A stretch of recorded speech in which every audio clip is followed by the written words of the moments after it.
Mga ka-bench reaction PH, may mainit na pahayag ngayon si Kendrick Perkins na direktang tumatama sa puso ng Los Angeles Lakers.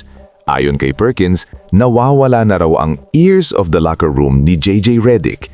Ibig sabihin, hindi na raw siya pinapakinggan ng ilang players, lalo na ang mga role players.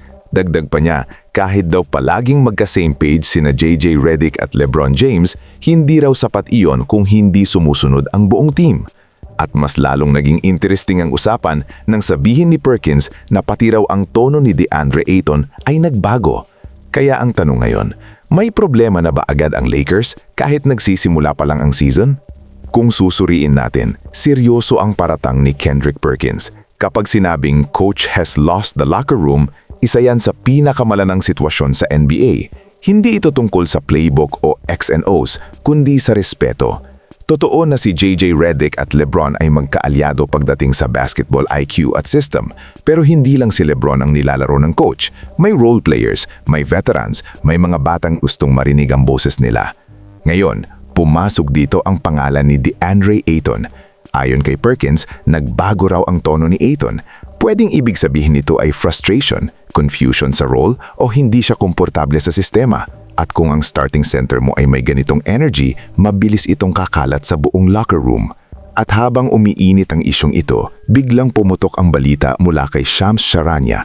Ang Lakers ay pangatlo sa mga destinasyong posibleng mapuntahan ni Trae Young. Ayon sa report, handa na raw ang Atlanta Hawks na bitawan si Trae at inaayos na ang mga posibleng trade packages. Kaya ngayon, maraming analyst ang nagtatanong, kailangan pa ba ng Lakers si Trae Young kung nandyan na sina Luka Doncic, LeBron James at Austin Reeves?